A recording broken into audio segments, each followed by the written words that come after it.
masker. Untuk masker, saat nanti Bapak minta kalian menjelaskan, silakan lepas sementara agar terdengar suaranya.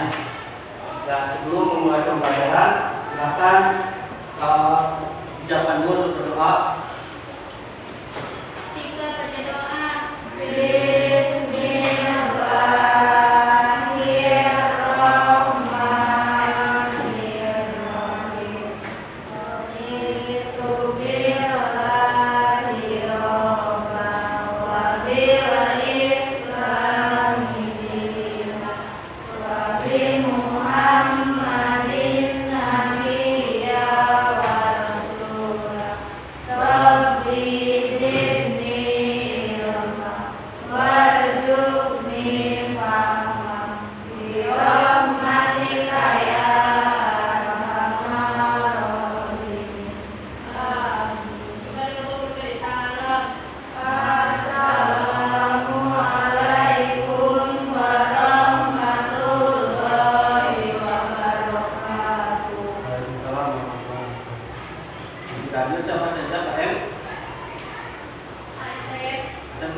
Sebelum mulai pembelajaran, ada yang masih ingat pembelajaran minggu kemarin tentang apa? Coba siapa yang mau? Ya? Unsur intrinsik cerpen. Unsur intrinsik cerpen apa saja? Tema. Lalu? Kata. Tumpuan. Apa lagi? Apa? Sudut pandang. Lalu dan amanat. Ya. Kemarin kita belajar tentang menganalisis teks cerpen. Untuk pertemuan kali ini masih sama ya, menganalisis unsur intrinsik cerpen. Nanti kalian harapkan bisa lebih dalam menganalisis unsur intrinsik teks cerpen. Nah, sebelum pembelajaran, Bapak ada sedikit permainan yang berhubungan dengan unsur intrinsik teks cerpen. Silakan kalian perhatikan, ada 3 gambar.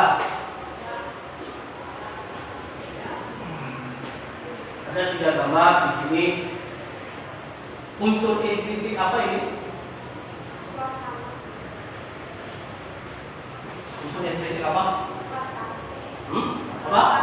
Latar. Kenapa latar? Kenapa latar? Karena tempat. Ini apa? Tahu ini apa? Apa? Kata yang mana? Kata batu biru. Lalu apa lagi latar? Apa? Apa? Ada apa lagi? Suasana. Suasana sedih, senang. Apa ini? Kubu, bahagia. Lalu kata waktu. Apa maksudnya ini? Hari. Ya. Ini termasuk latar, waktu, tempat, suasana. Ada lagi. Lihat gambarnya kan? Apa? Termasuk apa ini? Kenapa tempat? Karena ada ya baik dan jahat. Yang baik dilambangkan dengan bulatan kata yang menandakan itu malaikat. Lalu ada tanduk di atas melambangkan setan itu iblis, keburukan. Jadi ini penampilan bagus. Satu lagi yang terakhir.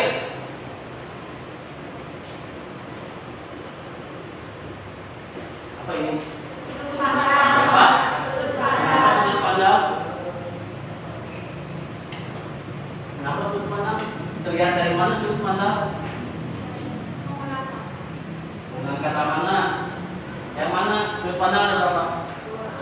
saja.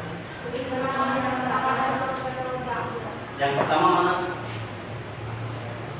Yang mana? Aku, saya, kami, kita. Ya, kalau nama dia mereka itu sudut pandang orang ketiga. Itu sudut pandang. Jadi secara garis besar kalian sudah sekarang sudah perlahan mengetahui unsur intrinsik, tapi Bapak akan mengulas sedikit, hanya mengulas sedikit tentang unsur intrinsik. Nah, coba perhatikan. Ini menganalisis unsur intrinsik. Nah, yang pertama ada tema. Tema itu apa? Gagasan pokok atau ide pikiran tentang suatu hal. Inti cerita dari teks cerpen. Selanjutnya ada apa? Kata keterangan mengenai ruang tadi seperti tadi, ruang, tempat, waktu, serta suasana jadi peristiwa. Jadi ada 3 tempat, waktu, dan suasana. Selanjutnya ada penokohan yang tadi. Cara pengarang menggambarkan karakter tokoh-tokoh dalam cerita. Untuk latar dan penokohan itu bisa lebih dari satu. Latar tempat bisa lebih dari satu, latar waktu bisa lebih dari satu, latar suasana bisa lebih dari satu. Penokohan pun sama. Satu orang tokoh itu bisa lebih dari satu karakter, tergantung situasi dan kondisinya. Lalu yang keempat ada tadi sudut pandang. Cara pengarang menempatkan dirinya terhadap cerita atau dari sudut mana pengarang memandang ceritanya. Tadi ada orang pertama dan orang ketiga. Orang pertama, si penulis atau si pengarang seakan-akan sedang menceritakan dirinya sendiri. Tandai dengan aku, saya. Jadi pengarang itu dia sedang menceritakan dirinya sendiri, sedang menceritakan dirinya sendiri. Tapi untuk orang ketiga, pengarang sedang menceritakan orang lain. Makanya disebutkan tokoh utamanya, disebutkan nama atau disebutkan dia. Itu yang disebut dengan sudut pandang, posisi si penulis dalam cerita. Lalu ada alur atau plot, unsur-unsur pembangun cerita sehingga menjadi rangka utama cerita, atau bisa dibilang jalan cerita. Alur atau plot, jalan cerita. Ada maju, mundur, dan campuran. Campuran ditandai dengan adanya flashback atau mengingat masa lalu. Kalian sering kan flashback, mengingat masa lalu, itu masuk alur campuran. Dan yang terakhir, amanat, nasihat yang ingin disampaikan penulis melalui karyanya. Jadi cerpen atau karya sastra itu tidak asal si penulis ingin menulis saja, tapi pasti ada amanat yang ingin disampaikan oleh si penulis, baik itu tersurat, dituliskan, atau tersirat. Tidak dituliskan, tetapi kita harus menyimpulkan sendiri apa amanat dari cerita. Nah, ini untuk unsur intrinsik. Kalau unsur intrinsik sepertinya melihat dari tadi Bapak lihat kalian dalam menjawab yang permainan yang pertama, sepertinya tidak ada masalah. Nah, yang kedua, bagaimana cara menganalisisnya? Kita akan memakai metode SP3R. Merupakan suatu sistem belajar yang terkenal secara luas yang mudah diadaptasi dengan tugas-tugas membaca. Pasti dalam menganalisis unsur intrinsik kalian harus membaca. Tapi bagaimana metode SP3R ini caranya? Yang pertama, survei, memeriksa atau meneliti atau mengidentifikasi seluruh teks. Jadi sebelum kalian membaca teks, kalian amati terlebih dahulu, identifikasi dulu.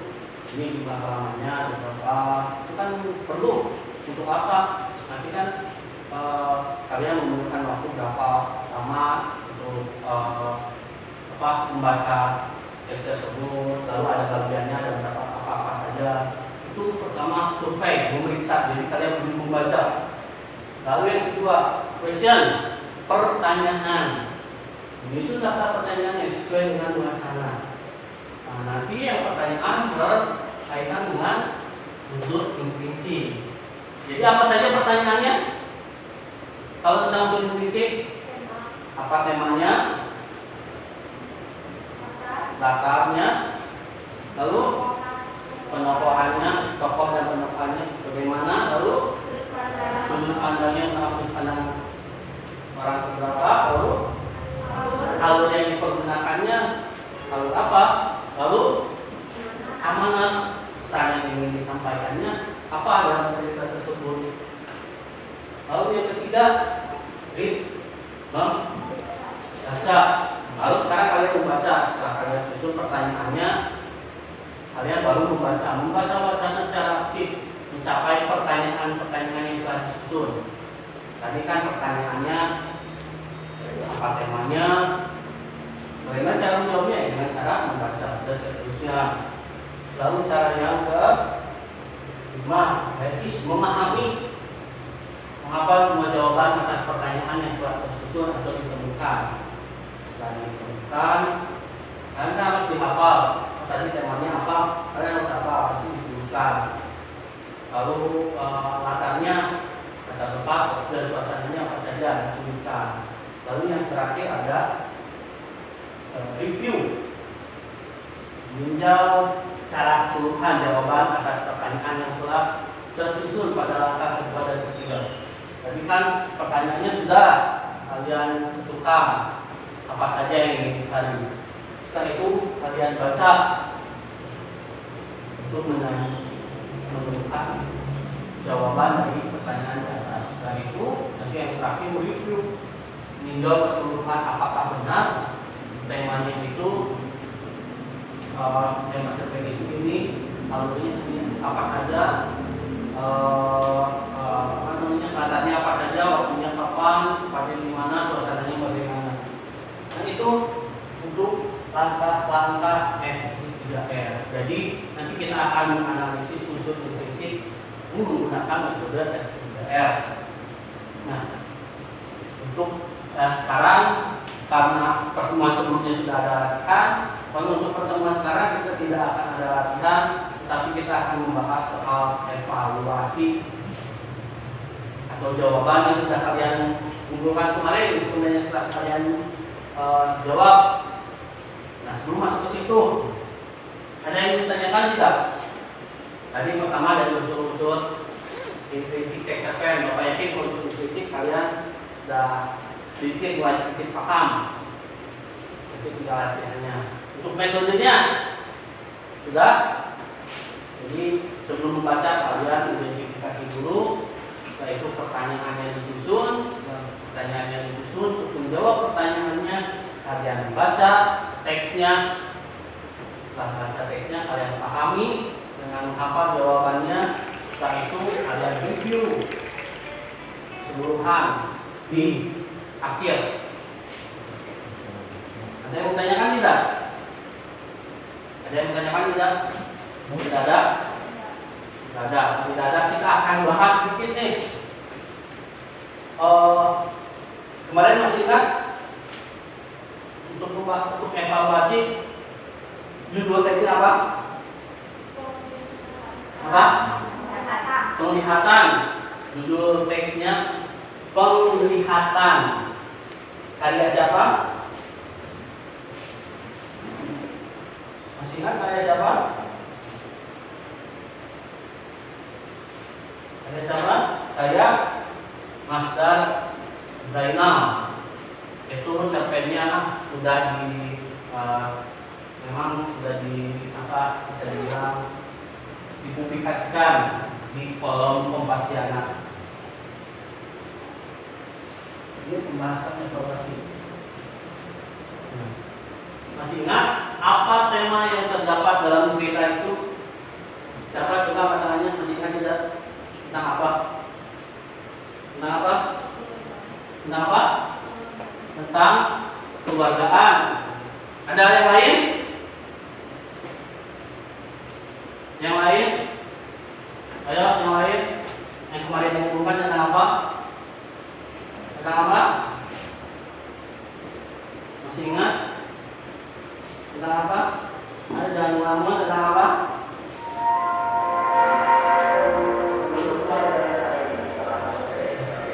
Jadi tentang kekeluargaan. Yang kedua, sebutkan kata tersebut. Latar waktu. Latar waktu.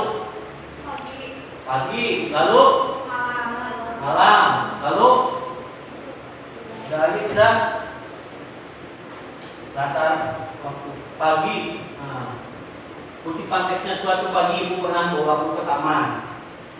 Lalu menunjukkan malam hari. Pada malam yang dialiri angin yang lembut seperti sakit, ibu membawaku ke halaman rumah. Itu latar waktu. Selanjutnya latar tempat taman. Mungkin kalian masih ingat ada perkataan ibu pernah membawaku ke taman. Sama seperti yang di atas kan, kata hari. Selanjutnya halaman rumah. Ibu juga membawaku ke halaman rumah saat malam hari.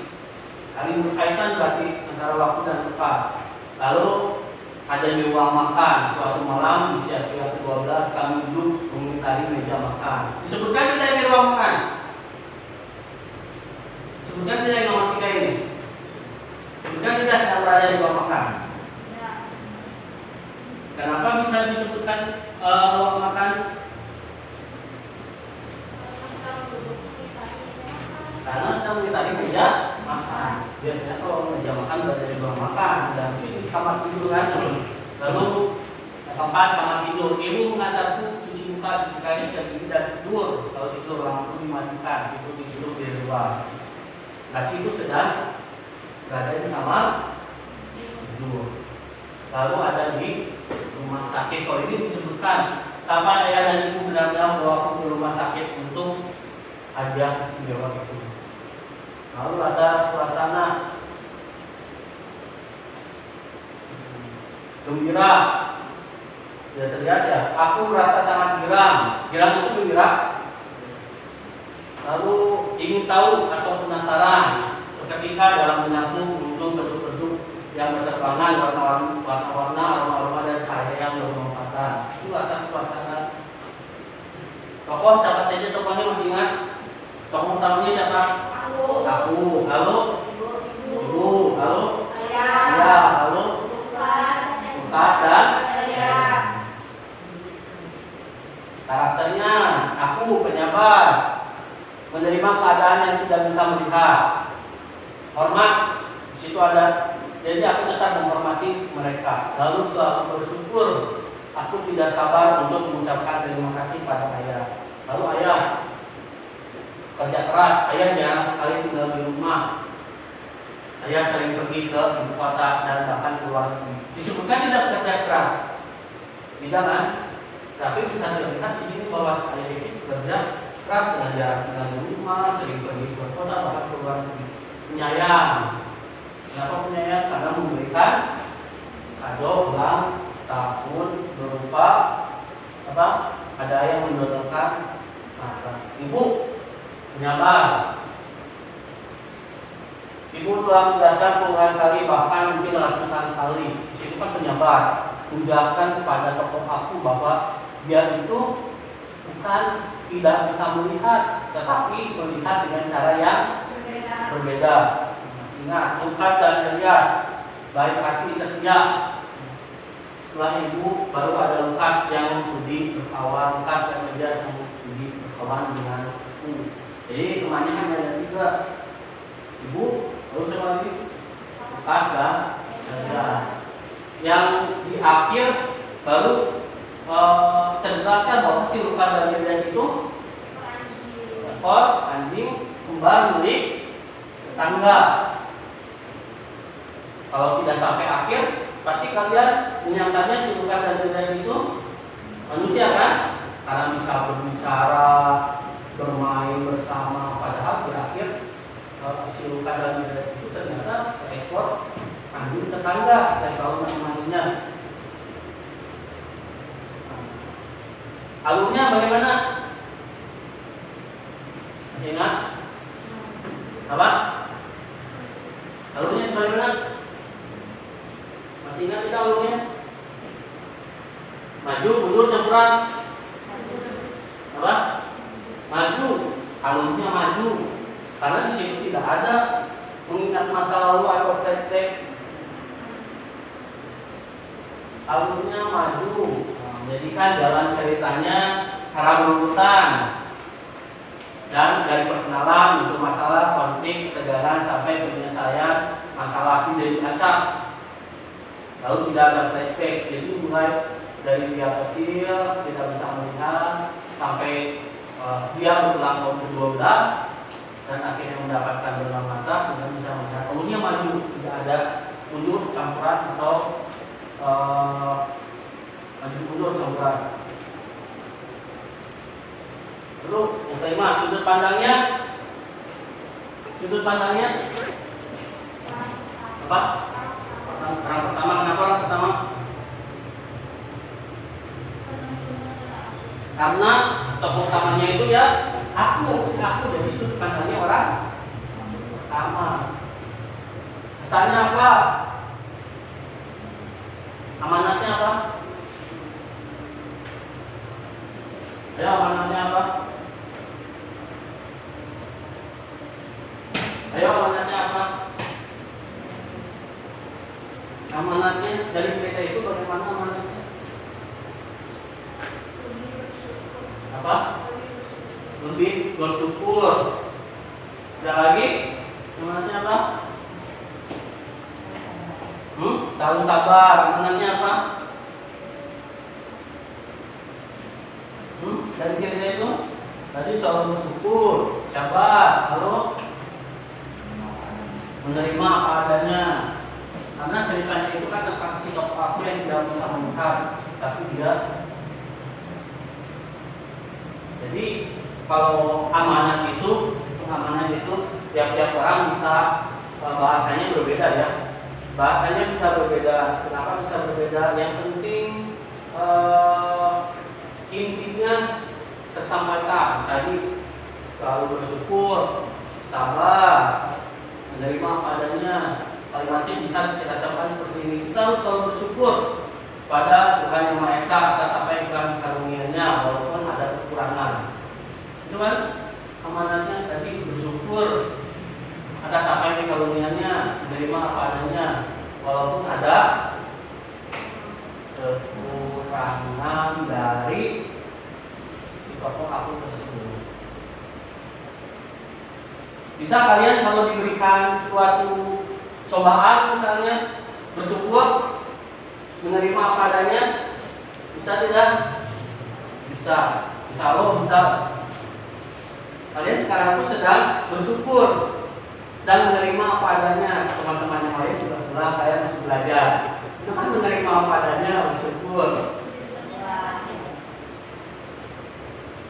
Ada yang ditanyakan tidak? Ada yang ditanyakan tidak? Ada yang ditanyakan tidak? Tidak ada. Kalau tidak ada, sebelum Bapak akhiri, bahkan seperti biasa Bapak minta satu orang untuk menyimpulkan pelajaran apa saja yang sudah kalian pelajari hari ini. Ayo, kalau tidak Bapak tunjuk. Tadi dari kita mulai awal sampai. Ayo jangan bengong. Kalau tidak Bapak tunjuk ya. Siap. Absen paling akhir saja dulu kita. Siapa? Winda, mana Winda? Wah, tidak kesulitan menolak. Hah? Herlin. Oh ya, ini 9A2 ya. Erlin berarti. Mana Erlin? Coba Erlin. Bapak lupa juga. Ayo Erlin. Buka saja nggak apa-apa. Kita belajar apa?